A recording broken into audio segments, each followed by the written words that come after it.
자, 강도 공부 시작하겠습니다.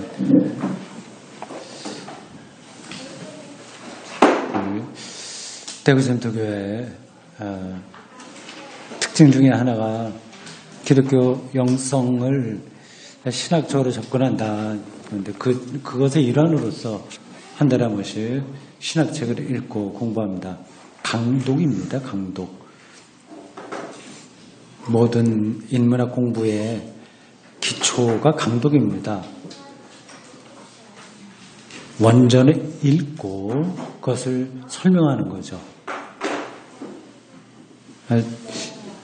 그러한 공부가 전 세계 신학대학의 신학 석사나 이런 데 많이 있습니다. 그러니까 우리가 지금 같이 공부하는 이 책이나 어떤 과정 이런 것을 여러분들이 세계에서 신학교 좀 고급 과정에서 하는 거다 수준도 그렇고 여러분들이 생각하시면 됩니다. 우리가 여태까지 많은 걸 읽었죠. 이 앞에서는 칼 바르트의 교회학 했었고요. 그 전에는 수요일 날에도 신학 공부책도 많이 읽었습니다. 이제 이 강독이라고 하는 게 요 내용만 보는 게 아니라 그 텍스트를 여러 각도에서 접근하는 겁니다. 그러니까 신학책을 읽을 때 요 저자가 쓴 내용만 아니라 성서신학, 조직신학, 교회 역사, 그리고 교회 공동체 관련된 것들 두루두루 다 연관되는 거라서 아주 복합적인 공부다 생각하시면 될 겁니다. 오늘 우리는 제2장을 공부합니다.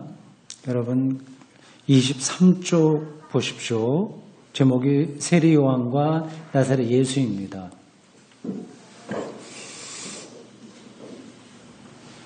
우리의 머릿속에는 세리 요한 사람은 예수님을 증거하려고 했던 사람이지 그렇게만 남아 있습니다.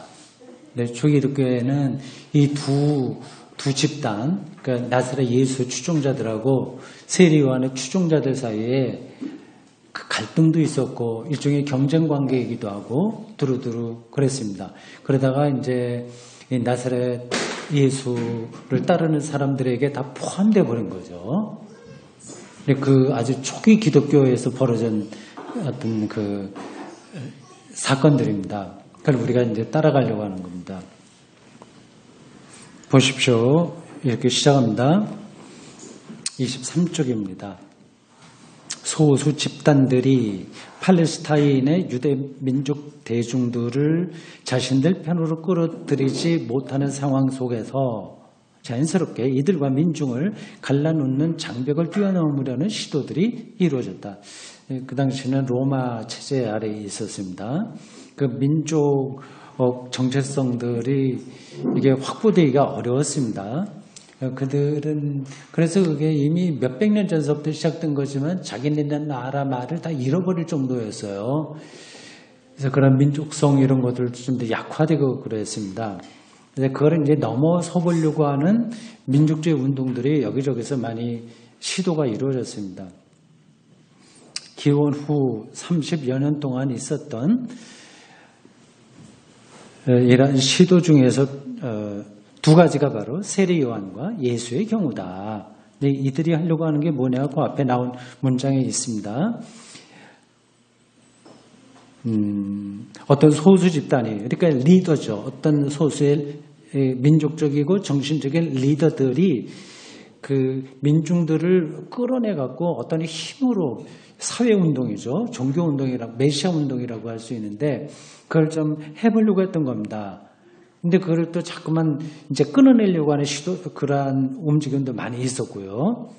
그래서 그걸 또 극복해보려고 하는 운동들이 이렇게 막 홍수가 날 때 여러 물결들이 굽이치듯이 그렇게 흘러갔습니다.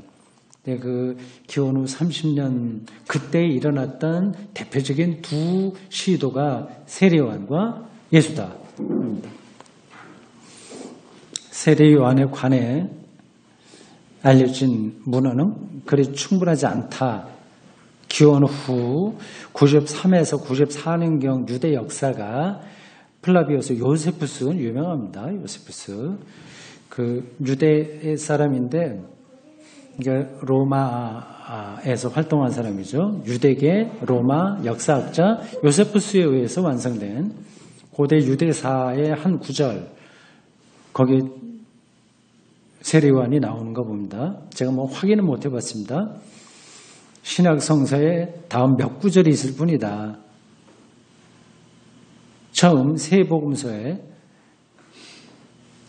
공통으로 등장하는 6구절, 공간복음이라고 합니다. 세 복음서요.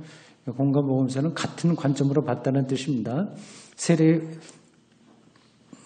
그러니까 요한복음하고 이 공간복음은 아주 크게 차이가 납니다. 마가복음서와 마태복음서에 공통으로 등장하는 세 구절, 마태복음서와 누가복음서의 공통인 한 구절, 그 구절들은 여러분들이 나중에 집에 가서 찾아보십시오. 마태복음에만 등장하는 구절, 좀 여러 가지로 이렇게 분류되어 있습니다. 세 복음서에 공통으로 등장하는 병행구들이죠. 말하자면 그런 이야기들이 있고, 마가복음하고 마태복음에만 나오는 게 있고, 마태복음하고 누가복음에만 나오는 게 있고, 마태복음에만 나오는 구절이 있다고 하는 겁니다. 이거는 이것만이 아니라 다른 것들도 다 마찬가지예요. 그건 그럴 수밖에 없는 어떤 역사적 배경이 있고요. 또 이런 것에서 우리가 알 수 있는 것은 성서 기자들이 그냥 무조건 베껴쓰기 한 게 아니라 자기의 신학적인 관점에서 여러 기독교 전승들을 편집했다고 하는 것입니다. 굉장히 그러니까 성서 기자들은 창조적인 거예요. 창조적인 거. 여러 기독교 안에서 나온 전승들과 문헌들을 종합해서 자기의 고유한 시각으로 기록한 겁니다. 그러니까 살아있는 거죠. 그러니까 성서 문자주의에 떨어지게 되면 오히려 이러한 성서의 다이나믹을 다 놓치게 됩니다. 누가복음서에만 등장하는 2구절, 또 요한복음서에만 등장하는 5구절, 그리고 사도행전에만 등장하는 7구절이 그것이다. 이게 이제 세례 요한에 관한 신약성서에 나오는 그 구절들입니다. 비록 이 구절들이 밝혀주지 못하는 부분이 너무 크고, 그러니까 우리가 이런 구절만 갖고 세례 요한이 어떤 사람이었느냐를 정확하게 알 수 있어요, 없어요? 없습니다. 그거는 몇몇 단편적인 이야기만 나오고 있는 겁니다. 단편적일 뿐만 아니라 이런 성서의 복음서에 나오는 그 세례 요한에 대한 이야기는 가공된 거예요. 이게 가공됐다기보다도 해석된 거예요. 그러니까 있는 그대로를 얘기하는 게 아니라 예수 그리스도의 시각에서, 기독교 신앙의 시각에서 세례 요한을 본 것이 세례 요한 자체를 말하는 건 아닙니다. 그러니까 그걸 두 개를 구분하면서 세례 요한을 연구해 가야 되는데, 이게 참 큰 어려운 작업이죠. 제가 다른 때도 이제 비유적으로 설명을 했는데, 어떤 지질학자가 낭떠러지에 가서 그 시대별로 그 지층이 있지 않습니까? 이건 뭐 고생대, 신생대, 뭐 등등등등. 그래서 그 지층만 보고서 그때 어떤 생물들이 살았고 아니고 그런 것들을 연구하는 거하고 거의 비슷하게 이 세례 요한이 어떤 사람이었냐를 찾아가야 되니, 굉장히 큰 작업인 거죠.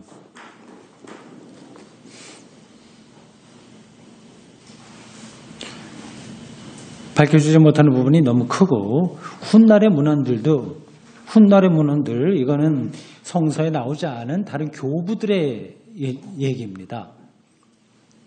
초기독교에 뭐 1세기, 2세기, 3세기까지 많은 교부들이 저술가들이 있거든요.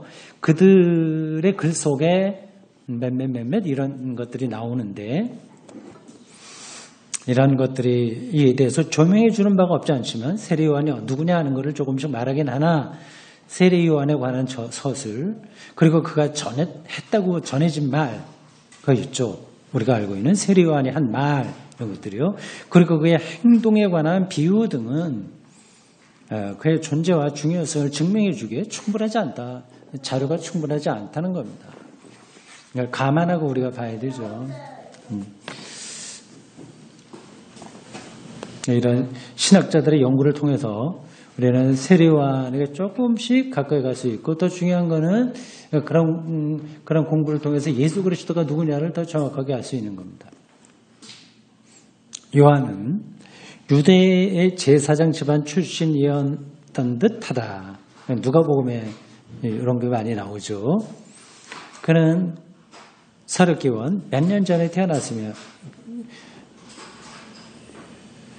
기원 후 몇 년 할 때 곧 넘어서 조금 전에 태어났고, 기원 후 25년경 하나님의 부름을 따르기 위해 광야에 집거하며 금욕적인 삶을 살았다. 이건 우리가 알고 있는 바입니다. 예수님과 나이가 좀 비슷하죠. 전후 상황은 알려지지 않았지만 그는 대단한 명성을 얻게 되었고, 이것도 우리가 알고 있는 바입니다. 상당수의 무리가 그를 보기 위해 광야로 몰려 나왔다. 그 무리에게 요한은 이스라엘로 임하실 하나님의 도래가 임박했음을 전했다. 왜 비슷하죠? 예수님도 그 하나님 나라가 가까이 왔다고 전한 거 아니겠습니까? 그러니까 세례 요한의 메시지나 예수의 메시지나 똑같은 거예요. 이 말은 곧 세례 요한이 먼저 하나님의 부르심을 받았다고 하는 걸 전제한다면 예수님은 세례 요한에게서 이 메시지를 배웠다. 그렇게 말할 수도 있는 거죠.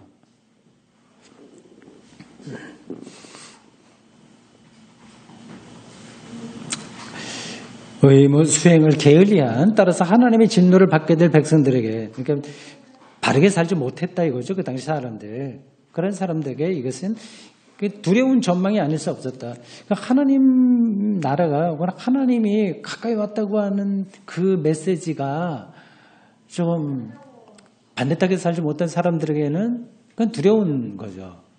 그러니까 마치 어머니 아버지가 안 계신데 집에서 말썽 피우던 아이가 어머니 아버지가 이제 가까이 왔어 이런 얘기를 들으면 약간 두려워하는 거하고 비슷한 겁니다. 요한은 청중들에게 즉시 회개하라고 외쳤으며, 회개에 대한 하나님의 용서의 징표로 요단강에서 깨끗하게 하는 수욕, 그 물로 세례받는 거죠. 수욕을 베풀었다. 밥티스마라는 그리스어 어휘를 본떠 세례라고 부르는 이 수욕은 물속에 들어가서 잠겨서 받는 겁니다. 수욕. 우리가 보통 이런 단어는 잘 쓰지 않는데 번역을 그렇게 했네요. 하여튼 물에 들어가는 겁니다. 이걸 받은 사람은 행동 방식을 바꿔야 된다. 이게 이제 예수의 메시지와의 차이입니다. 그 행동 방식을 바꾸는 거, 이거는 세례 요한의 특징입니다. 예수님과 세례 요한 사이에 비슷한 점도 있고 차이점도 있습니다. 요한에게로 왔던 사람들 중 일부는 회개한 후 금욕의 삶을 선택하기도 했으나 대부분은 가정과 사회로 돌아가 이전의 직업을 계속하면서 모범적인 삶을 살았다. 그런 메시지가 그 설명이, 그걸 이제 암시하는 내용들이 복음서에 나옵니다.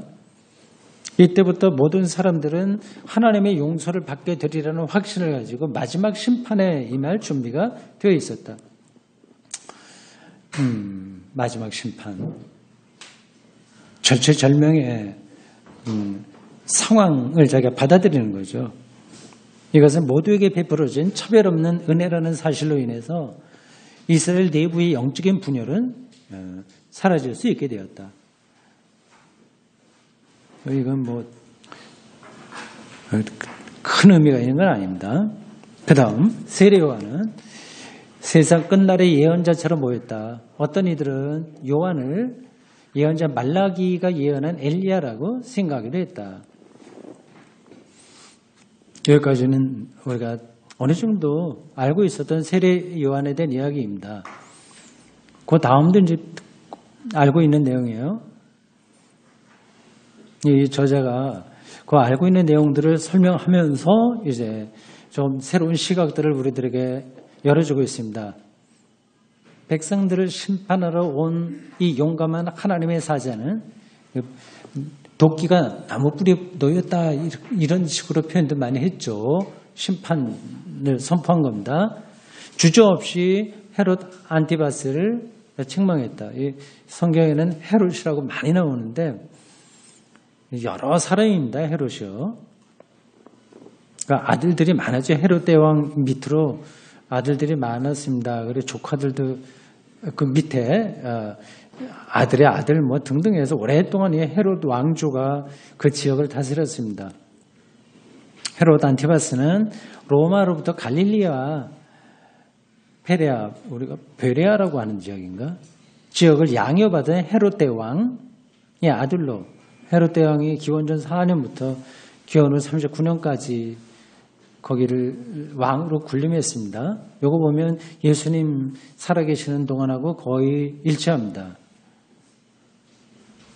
헤롯 대왕의 아들로 조카인 헤로디아와 결혼했는데 그와 결혼하기 전에 헤로디아는 그의 형제인 헤롯 보에두스와 결혼한 상태였다. 복음서에는 빌립에 처했던 것으로 되어 있는데 이는 잘못이다. 이 결혼에 대해 많은 유대인들이 붕괴했다. 세례 요한은 이 결혼에 반대하는 사람들의 대변인이 되었고 이게 그 당시 사회적인 큰 이슈였던 것 같습니다. 많은 사람들의 지지를 받았다. 그러자 이 눈에 거슬리는 예언자의 인기가 날로 커지는데 불안을 느낀 왕자는 헤롯이죠. 베레아에 있는 마케루스 요새의 요한을 감금했다. 얼마 후 요한은 감옥에서 처형당했다. 이 상황에 관한 마가복음의 진술은 사실적이라기보다도 극화되어 채색된 것으로 보인다. 아주 드라마틱하게 죽죠. 뭐 그 조카가 춤을 추다가 뭐 그 자기 양아버지죠. 와서 뭐 해줄까 했을 때 뭐 요한의 목을 달라 뭐 그런 이야기입니다. 채색된 것으로 보인다. 복음서의 서술에 따르면 감옥에 있던 세례 요한은 예수의 활동에 관한 이야기를 전해 듣고 예수의 가르침과 행동의 의미를 어떻게 받아들여야 할지 알기 위해서 제자들을 보냈다. 그 세례 요한으로서도 참 예수가 누구냐에 대해서 궁금할 수밖에 없는 거예요. 그리고 그 예수의 활동에 대해서 또 평가를 해야 되니까 제자들을 예수에게 보냈습니다. 요한은 예수의 가르침과 행동에 공감했지만 한편으로는 당황스럽기도 했다. 그렇게 우리가 추정할 수 있는 내용이 마가복음 11장 2절에서 19절 이렇게 나옵니다. 집에 가서 그런 구절들은 찾아보시기 바랍니다. 이사야의 몇몇 예언을 풀어 말하는 것으로 대신한 예수의 답변에 요한은 자신의 옛 제자가 그러니까 옛 제자가 바로 예수를 가르쳐요.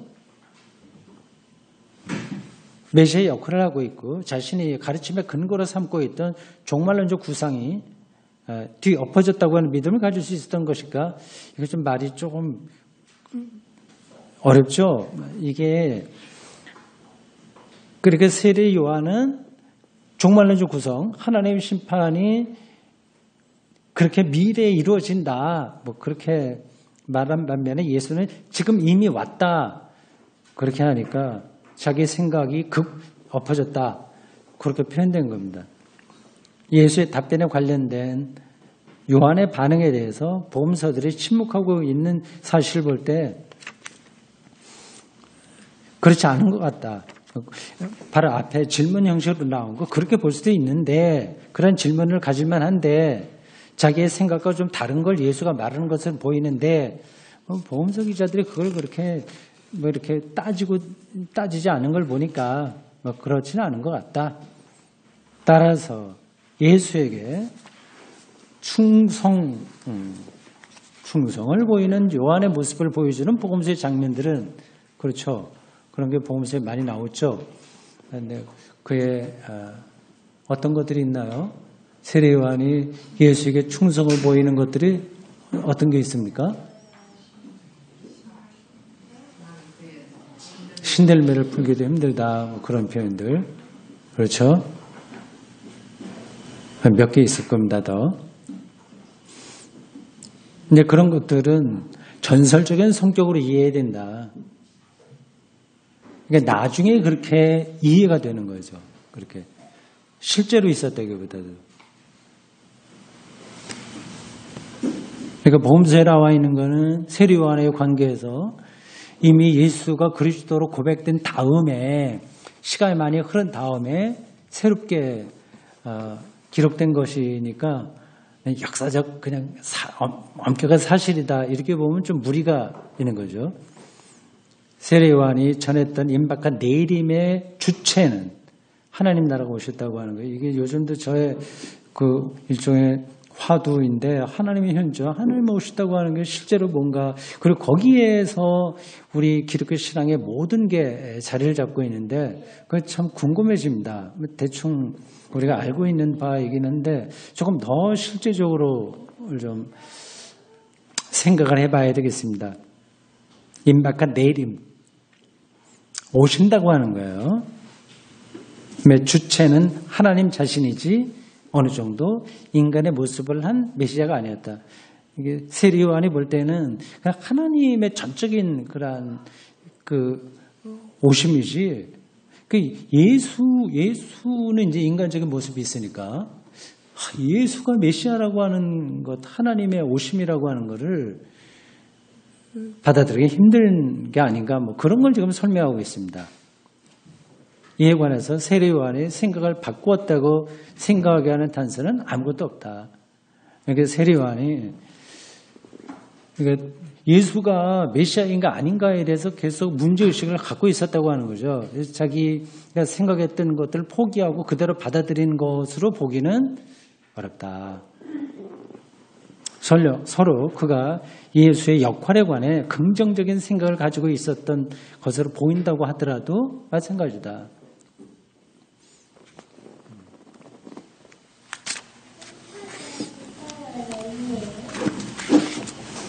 여기까지 특별히 어려운 거 없죠?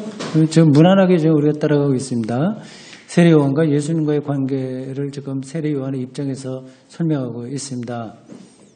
이런 이게 100% 이 저자가 쓴 게 100% 맞는지는 우리가 잘 몰라요. 그러나 개연성은 있는 거죠. 근데 학문이라고 하는 게 사실 100%짜리는 없습니다. 거기에 개연성이 많은 거를 이제 찾아가는 것뿐입니다. 사실 자연과학이라고 하는 것도 100%는 없어요. 지금까지 알고 있는 것으로서 우리가 확증할 수 있는 거지 앞으로 5,000년 후에 뭐 1억 년 후에 지금 우리가 알고 있는 자연과학적인 사실이 그대로 유지된다고 보장되는 건 없습니다. 일반 자연과학도 그런데 뭐 인문과학이야 우주과학이겠습니까? 그렇다고 해서 이 성경이 말하는 세계에 그리고 이 신학자들이 말하는 것이 아무 근거가 없다는 뜻은 아닙니다. 이게 접근하는 방식인 거예요. 네. 그 다음 패러그래프입니다. 세례 요한의 제자들은 세례 요한이 죽은 후에도 충성스럽게 남아서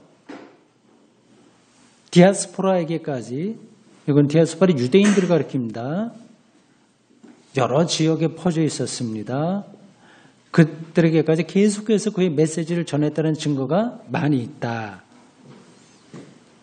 세례 요한의 제자들이 없어진 게 아니에요. 계속 자기들의 활동을 했습니다. 초기 기독교 안에도 그 사람들이 제법 들어왔고요.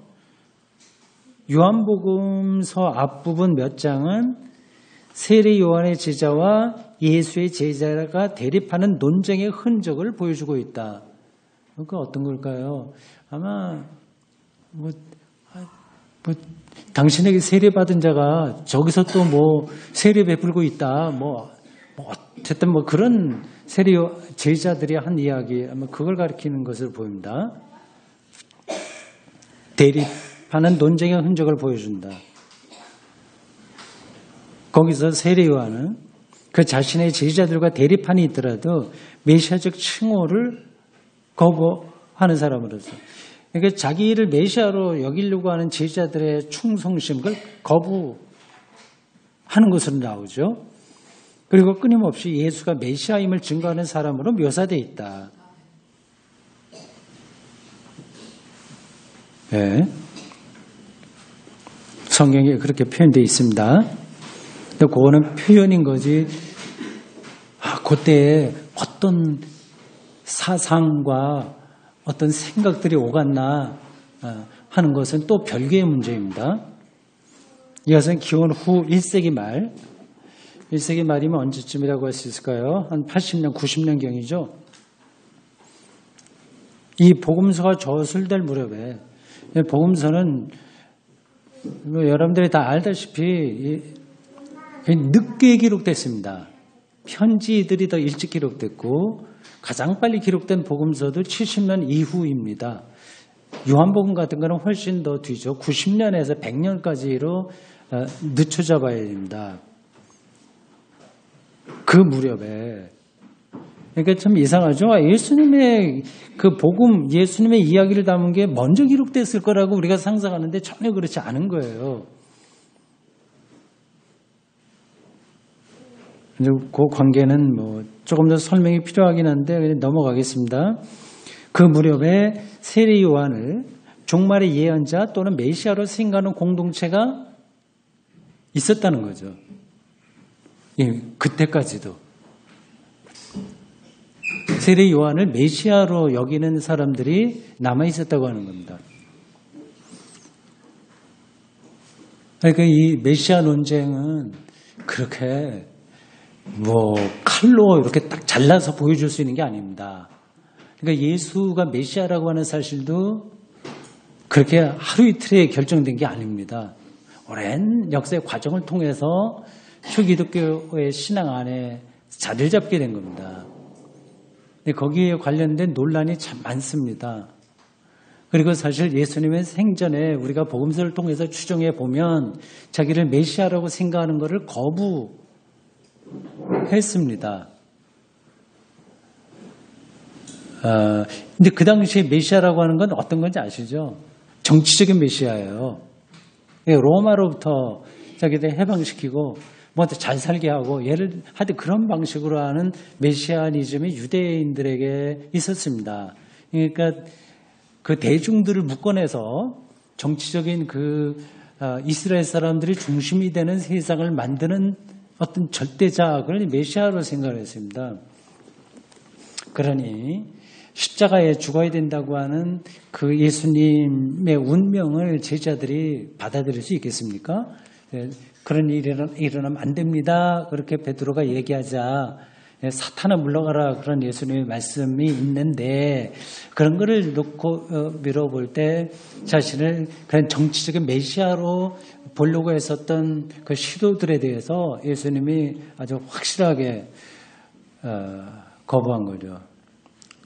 더 근본적인 질문인데 여러분들 어떻게 생각하시나요? 예수님 당신에게 메시아 의식이 있었을까요? 없었을까요? 나는 메시아다라는 의식이 있었을까요? 없었을까요? 그게 참 어렵습니다. 그게 참 근데 우리가 일반적으로 생각한다면 없었죠. 예. 그 메시아라고 하면 십자가에 죽으면 안 됩니다. 그 당시에 메시아관에 의하면. 그러나 자기가 소명을 받았기 때문에 이 방식으로 하나님 나라가 실현된다는 사실을 자기 확신이 있었다면 그 당시 일반적인 메시아 사상은 아니라고 하더라도 하나님이 나를 선택해서 이런 일을 하셨구나 하는 의식 그거는 분명하게 있었을 것으로 봅니다. 예수님을 메시아하고 그리스도로 고백하는 것은 나중에 된 거예요. 나중에. 천천히.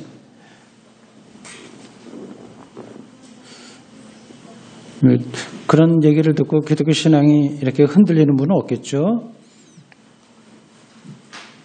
하나님께서는 역사의 과정을 통해서 일을 하시니까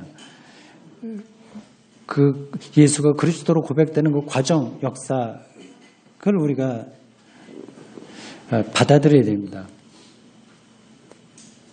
누가복음서에 유아기 서술의 일부 세례 요한에 대한 이야기가 나오죠. 마가, 마태, 누가복음서의 요한 설교 요약 부분 그리고 요한복음서의 머릿말 일부분 등 세례 요한과 관련된 복음서의 몇몇 구절들이 뚜렷하게 세례 요한 전승의 근거를 두고 있다는 사실 또한 적어도 기원 후 1세기 말까지 100년이죠. 그 당시에는 초기 기독교가 그래도 어느 정도는 자리를 잡고 있었고 그 회당과의 갈등이 심해졌을 그런 때인데 그때까지는 이 전성을 신봉하는 공동체가 존재했음을 증명한다. 그러니까 그 100년까지 예수님 돌아가시고 그때 뭐 교회가 아주 단계적으로 탁탁탁탁 해서 딱 진행돼서 교회가 그렇게 성립된 게 아닙니다. 여러 가지 세력들이 이합집산하면서 그렇게 이제 진행된 거죠. 역사의 과정입니다. 1세기 말까지 세례 요한을 메시아로 생각하는 사람들이 있었습니다.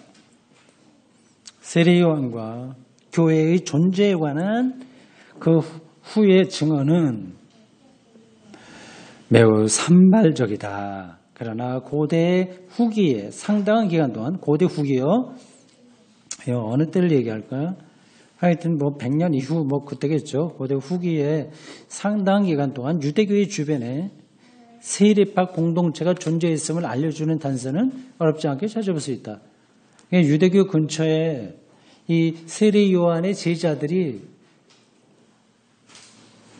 활동했다는 겁니다. 그런 증거가 있어요. 그러니까 우리가 이제 일반적으로 알고 있기는 세례 요한은 그냥 예수님의 앞길을 이제 대언하려고 온 그러한 사람 정도로 광야에서 외치는 소리 뭐 이렇게 그런 것만 알고 그래서 예수님이 등장하고서 이제는 다 없어진 걸로 생각하는데 그렇지 않다는 겁니다.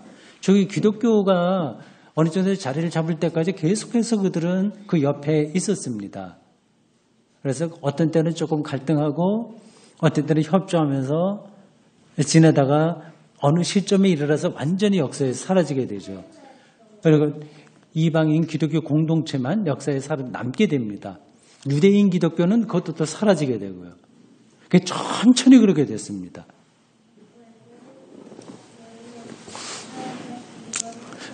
그때 어떤 일이 있었는지 좀 시간 여행을 할 수 있으면 가보고 싶어요. 참 우리가 상상할 수 없는 그러한 역사의 다이나믹이 있었을 겁니다.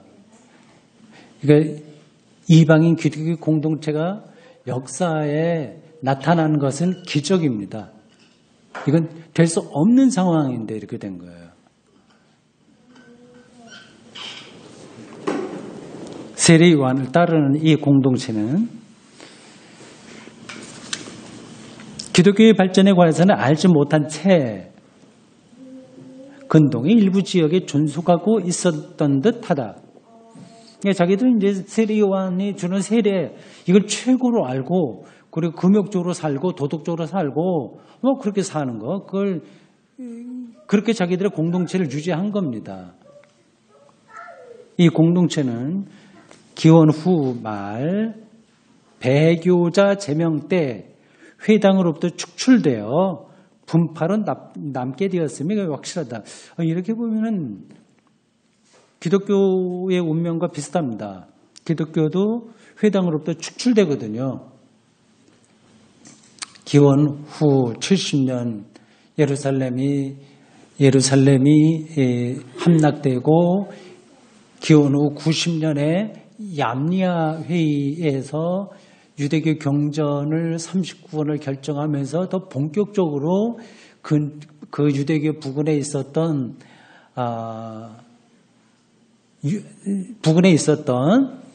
다른 파, 그러니까 나사렛 예수파, 세례 요한파 이런 것들을 다 몰아내게 됐습니다. 비슷하네요. 세례 요한파하고 나사렛 우리 기독교 이 파가 회당으로부터 축출되기 시작했습니다.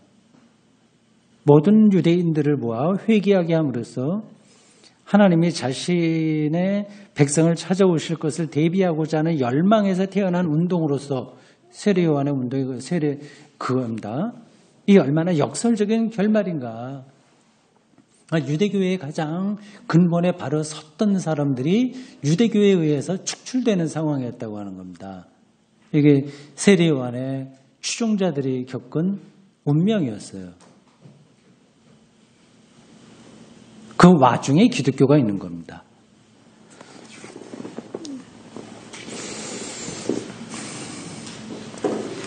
예수 경우에 관해서는 이제 예수 본격적으로 나옵니다. 요한의 경우와는 달리 훨씬 풍부한 자료가 알려져 있다. 신약 성서의 네 복음서와 반세기 전 이집트의 낙어 한마디에서 온전한 형태로 발견된,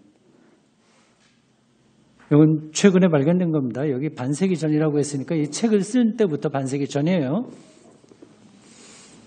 도마 복음서를 비롯한 외경 복음서들, 이게 낯선 단어들이죠. 이거 뭐 내가 설명하지 않겠습니다.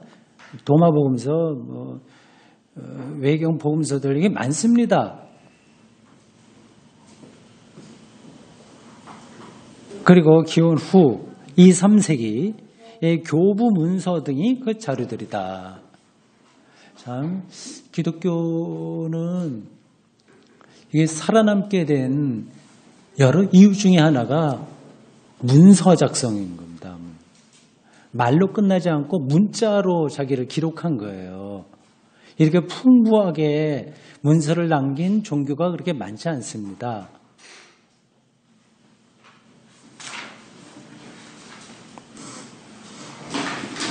그러나 유대 문서나 이교도 문서에는 역사적 예수에 관한 믿을 만한 자료가 거의 안 나옵니다. 그러니까 우리가 복음서를 통해서 예수님이 유대교 그 고급 지도자들과 투쟁하고 뭐 예루살렘에서 크게 소요가 일어나고 뭐 그렇게 해서 예수님 사건이 유대교에 아주 큰 문제로 부상한 것처럼 생각하고 있으나 사실은 그렇지 않습니다. 에피소드처럼 예수는 짧게 살다가 별 이름 남기지 않고 그게 죽은 겁니다. 그러니까 유대교 역사가들이 예수에 대해서 관심을 갖지 않은 거예요. 가질 필요도 없었어요. 그러니까 자료가 없는 거죠. 그러니까 예수에 대해서. 아주 크게 문제가 됐다면 뭐 유대교에서 왜 그걸 쓰지 않았겠습니까? 또 고고학 역시 그러니까 로마 역사가나 이런 사람들이요. 그리고 알렉산드리아 여기 역사나 이런 데서 예수라고 하는 인물과 그 주변에 관한 직접적인 정보를 제공하지 못한다. 다시 말해 출처가 다른 자료들 간의 비교 검증. 그러니까 교회 안에서 나온 자료들이 있는데 이게 확실하려면 다른 자료들도 있어야 되잖아요. 저희 3자가 쓴 거. 그건 없어요. 그러니까 서로 검증, 비교해서 하는 것은 불가능하다. 게다가 위에서 언급한 모든 자료들은 그 복음서하고 뭐 서신들, 외경 뭐 등등 교부들의文서들 이런 것들은 이후에 기독교 신앙에 의해서 채색되었기 때문에 색깔이 더 칠해진 거예요. 이걸 나쁘게 생각하지 마십시오. 그거는 자기들의 아주 원초적인 신앙을 수사적으로 표현한 거예요. 채색되었다고 해서 변질되었다고 하는 게 아니라 그들이 최선으로 자기들의 그 신앙을 변증하기 위해서 선택할 수밖에 없는 그 방법입니다.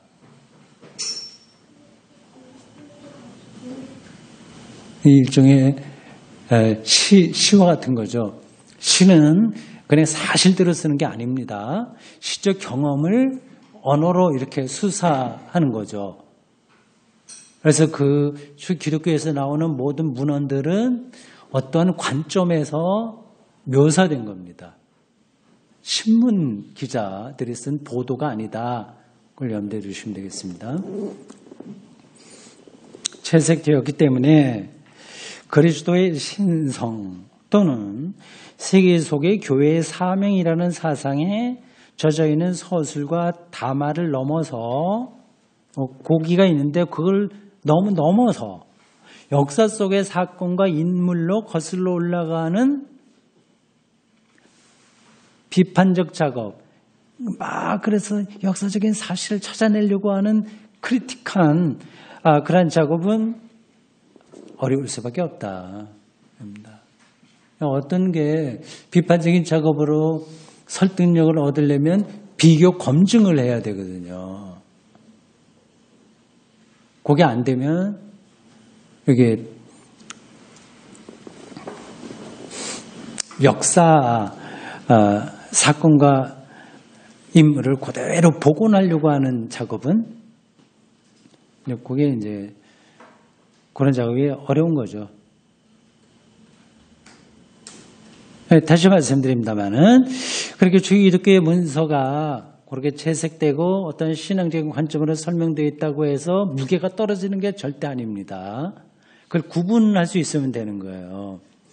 시를 읽고서 예를 들자면 어떤 시인이 바람을 이제 자기가 지금 경험하잖아요.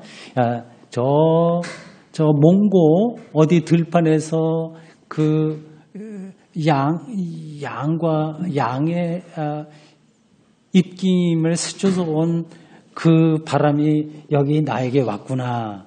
이렇게 시를 썼다고 할 때 그거를 어떤 객관적인 사실로 보고 말할 수는 없는 거잖아요. 그렇게 되면 이제 그 바람이 뭔지 이 지구가 어떻게 돌아가는지 그걸 잘 모르는 거죠. 그러나 이 시인의 이 시적 경험은 옳은 겁니다. 그러니까 그 두 가지, 이게 성경에 나와 있는 복음서와 서신에 나와 있는 예수에 대한 증언이 하나님에 대한 생명 경험이라고 하는 것을 말하려고 하는 것이지 예수에 대한 객관적인 사실을 말하려고 하는 건 아니다. 그걸 구분하시는 게 좋습니다.